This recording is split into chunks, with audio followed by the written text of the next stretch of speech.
Thank you for that lovely warm welcome, David. Hello, everybody. So yes, Sharon from Hawley. I actually joined Hawley in January of this year. I am not native to this industry. I've actually come across from the tech industry, but I have got a bridge across. My academic background is in cognitive and computer science and the use of data in studying behaviour change. And that's where my PhD research led me into the narrative of smart cities. I did it quite late in life, and now bringing these two worlds together. We've got some fantastic talks coming up through today, talking about the early practical applications we're already seeing of the most recent developments in AI. But what I want to do to set the scene is just give us an appreciation of why. Why are we so excited about this era of AI? AI is old, 70 years old, quite right. And it's been through some summers and some winters where it's showed promise, but that promise hasn't been realised, and it's sort of died down again and flared up. So why this time? Why do we think it's different this time? So I'm going to start by giving a very brief history of the most recent developments of AI, because it's really a whole set of trends that have come together in a very short period of time. If we think about the first decade of the 21st century, 4 really substantial trends emerged that have all linked together. The first is data, a rise of massive amounts of data. Because of mobile phones, Internet of Things, we started generating data much more faster and in much more volumes. And so that it came this phrase, the 3 V's of big data management. This term was coined by a Gartner analyst, Doug Laney, and it was in recognition that all the previous existing management systems were not going to work with these new forms of data because we were generating them in far vaster amounts, in much more faster frequencies, but most importantly, it's the range of formats, not just about numbers, but text, images, streaming events, live, the total different variety of formats that traditional management systems were never designed to handle. But the other opportunity of all this data is it became potential for training data for algorithms. The challenge is what we now call classical machine learning algorithms. They were very new at the time. They only tend to improve to a point with data, and then their predictive power flattens out. They don't get better as you feed them more data. And this felt like a challenge.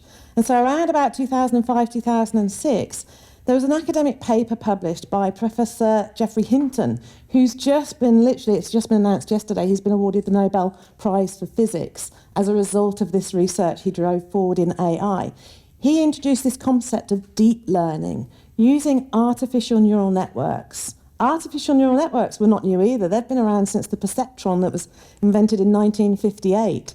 But they never really delivered any advance for AI until this new technique, which did this, what were called deep belief networks, many, many more layers, trying to get closer and closer to mimicking some elements of what we understand of brain function. And it turned out that it showed instant promise, but it had a limit. It needed a lot more compute power. And at the exact same time, Amazon Web Services was launched, introducing the start of cloud computing. As a side project, it was a way, they had a lot of idle compute for their massive online e-commerce site, and they came up with the idea of renting out the idle time to customers to use for other things, and that helped start the era of cloud computing. And then all of a sudden, we'd got this ability to have quite low-cost servers connected in distributed fashion, giving us massive amounts of compute power. But that wasn't enough either on its own, because neural networks, they are massively parallel. And so they didn't work well with traditional central processing units of computers, the CPU. But one industry at the time, the gaming industry, was advancing the use of graphics processing units in order to generate very rich 3D virtual worlds. And NVIDIA researchers thought, well, couldn't we use the same technology and apply it to deep learning? 10 years and all these things happened. And then in very quick succession, we started to accelerate ahead with AI. In 2012, we got images and computer vision, the ability to actually identify and label objects within photos. We moved into complex game simulation, which introduced reinforcement learning as a way of learning and improving the algorithms using the same underlying networks. In 2020, we got breakthroughs in language, but also generative AI too, the ability to provide a prompt and have it create something new, whether it was an image or a paragraph of text. And arguably over the last 18 months, they've seen a lot of movement and advances around AI agents and robotics and what that impact is going to have for the industry. So just talking through 3 of those breakthroughs in particular, because they are really significant and they form the foundation for everything that's likely to happen over at least the next 3 to 5 years and probably more. The first breakthrough was an algorithm called AlexNet, and it was produced by the same team that produced that deep learning paper. And in 2012, it was the first time we had an artificial AI, an algorithm, able to detect objects and label them in high-resolution photo quality images. We still thought we were decades away from achieving this. We had basic object recognition in low-resolution images, but not photo quality. And it took that deep learning technique to crack it open. 4 years later, AlphaGo floored the world by beating the world #1 player at the game of Go.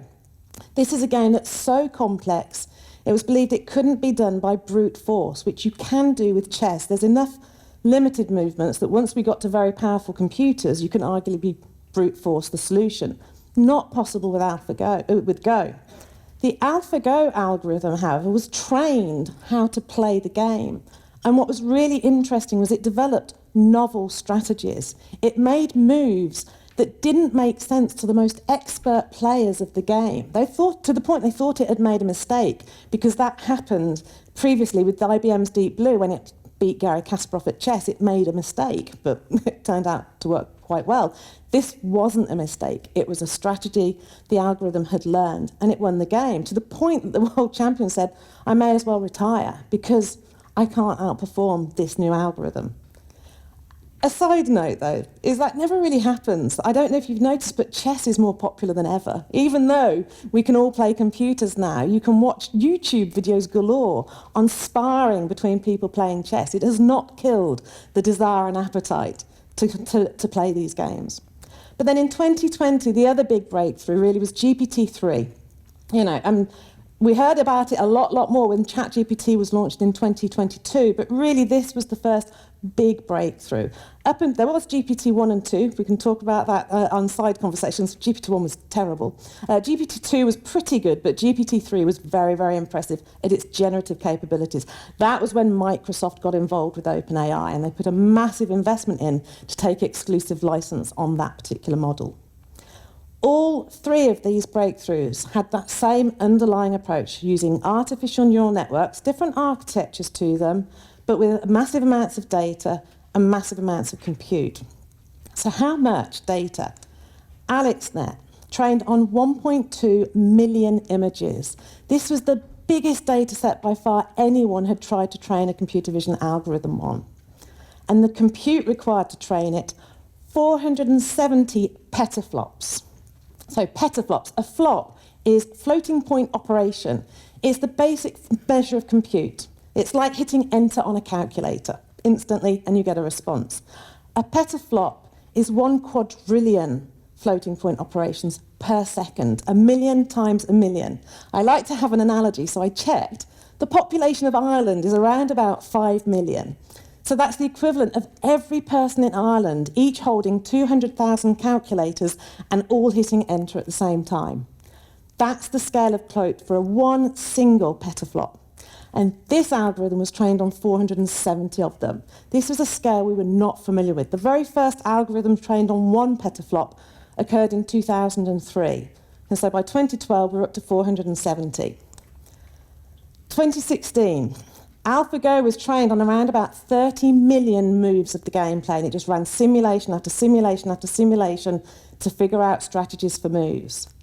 And it took 1.9 million petaflops to train that algorithm. It's huge. GPT-3 was trained on about 200 billion words. To give a feel for that, that's around about 2.5 million books of an average size of a novel, so around about 80,000 words. So it's a lot of reading to be done.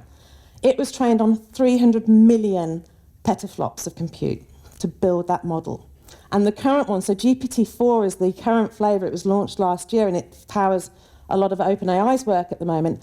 That was trained on 9 trillion words. That's 13 million books, and it took 21 billion petaflops of compute to train it. The fact we can even build computers of this size now to build these models is what's giving us a substantially different level of AI to anything that we've seen before. Now, GPT gets an awful lot of the attention here, but actually there are some really interesting real-world breakthroughs that are, I think, much more impactful that will lead into some of what we'll see today. Who here's heard of AlphaFold? Just curious to see. Put your hand up if you've heard of AlphaFold. Okay, not many. So AlphaFold was literally the follow-on to AlphaGo. It led the groundwork to say, well, could we apply these gameplay concepts to real-world challenges, to things like drug discovery? And so there's this biannual competition called CASP, which is about trying to predict how proteins will fold into three-dimensional structures. It was seen as necessary to get to the next breakthrough for new antibiotics, new drug discovery. And this competition was started in 2006 and wasn't really making much progress. You can see it in the grey bars. The scores were averaging in this competition every 2 years in around about the higher 30s up into around about the 40 mark. DeepMind submitted AlphaFold into the 2018 competition, and it placed first with a score in the 60s around a range of tests. It was just blew every previous competition out of the water with that performance. And that actually led to the quote at the time. People started to get excited that we might all of a sudden, this problem, this 50-year challenge that people thought we were decades away from solving, was starting to look like it was on the cusp of being solved. And in the following competition, AlphaFold 2 scored an average of 90, to the point it's now seen as a solved problem, and the new versions are now tackling more and more areas around biology. Another example, at the start of this year, Microsoft Research published an article in Materials Research.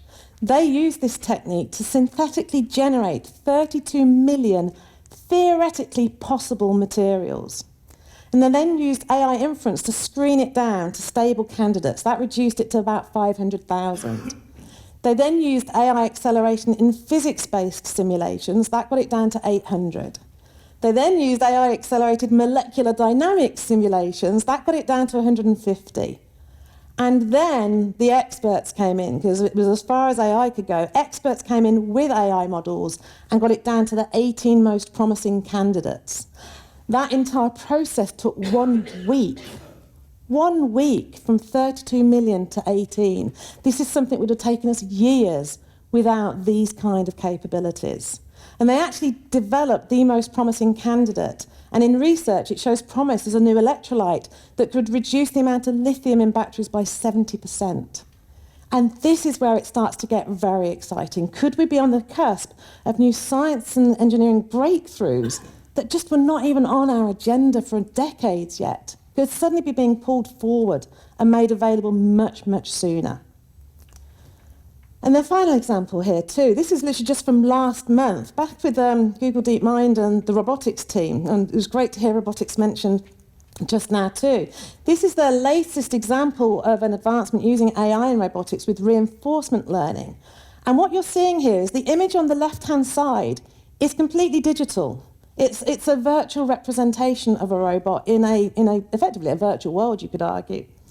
And then on the right-hand side is the actual physical robot performing the same task in the real world. What they're finding is by first training to solve the problem in a simulation takes 100 times fewer demonstrations of the problem, so the reinforcement learning, than doing it with the physical real-world robot. This is really interesting, I think, and this is brand new research that's just been published 2 weeks ago. Because this is where we can really see opportunities from a more sustainable approach, is to simulate before we start using physical resources to solve some of the most complex challenges. And I think this leads on to a quote this quote's from 2021. It's from Demis Hassabis, who's the founder of DeepMind and also Isomorphic Labs now is his new startup. And it's a really interesting quote. He says, at its most fundamental level, I think biology can be thought of as an information processing system, albeit extraordinarily complex and dynamic, almost too complex and messy to ever be encapsulated in nice, neat, tidy mathematical equations. So mathematics was the right description language for physics. Perhaps AI is the right language for biology. Well, I think we could replace the word biology there with the built environment. Because I think from the design, the architecture, the design, through to planning the construction, through to building and then operating, every step of the way, we process a lot of information to figure out what's the right thing to do within the built environment. And that's why I think AI is so exciting. Because we are facing some big challenges. I asked ChatGPT, because it wouldn't be a presentation anymore, frankly, if I don't at least ask it some input for one side. So I said, what are the challenges for the built environment? And here's what it came back with, some stats with links to sources. It's getting better at citing its references, which is helpful these days. The built environment, responsible for about 40% of carbon dioxide emissions, consumes 36% of the world's available energy sources, of which between 20 and 30% is wasted through human inefficiencies in the operation of buildings, which is terrible, frankly. Using half of all raw materials that are being extracted, contributing 35% to total global waste. And even if we solve all that, we've got other challenges. Increasing urbanisation, the global building floor area expected to double by 2060, and I forgot to check from which point, I think it's 2019, equivalent to adding a city the size of Paris every week. Embodied carbon, accounting up to 50% of a building's total carbon footprint over its life cycle. Imagine if we get some materials research breakthrough to fundamentally bring that number down. And then the World Green Building Council commitment, all new builds to be net zero operational carbon by 2030. That's not far away.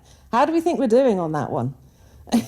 Yeah, exactly. And then there's the existing buildings by 2050. How do we think we're doing on that one? Because I think it's even worse. We've got some big, ambitious, wicked challenges to overcome. And it's the question I asked, do we think we could solve it better with or without these new AI capabilities that we've got, this extreme compute power that's at our fingertips? Can we put it to good use to solve these wicked challenges?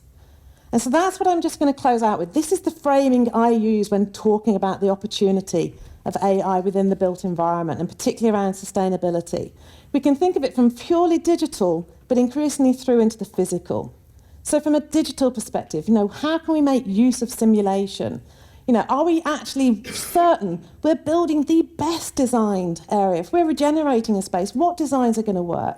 Instead of it being, yes, we still need experts, we absolutely want architects, designers, visionaries, but maybe we can also start running lots more simulations to understand, is this going to work? Are we future-proofing this? Have we actually thought about increasing extreme weather events? We can simulate those now onto a digital model to understand how it will stress the materials, the building, may it change the life cycle of the assets. So many things we can do digitally. But with language, with this amazing breakthrough with language, and it really is, my background, I did a lot of natural language processing, and it's like, thank goodness it didn't come along until after I finished my PhD, because I'd have had to have restarted halfway through. We can speak this language in a natural way. We don't have to have massive expertise in coding to get a response. But what if we can then embed some of that capability into the building so we can talk to them and actually have a conversation to start to understand what's going even more? And with robotics, having that coexistence with robotics, particularly I see it being dramatic in the construction space, how it can enable safer construction, more dexterous construction that's not been possible before, or not without great risk to humans, both in terms of health and long-term implications. But then it could ultimately go to the extreme, is could we make buildings fully self-sustaining by embedding AI into them? Because a lot of those energy inefficiencies are caused by us. So maybe the building could become much more optimal if we allow it to self-sustain. All hypotheticals, and it's just to really emphasise, we're just at the start of this. I truly believe the next decade is going to see dramatic changes. But I'm going to close out because we're now going to start seeing some examples that are already happening today. So with that, thank you very much.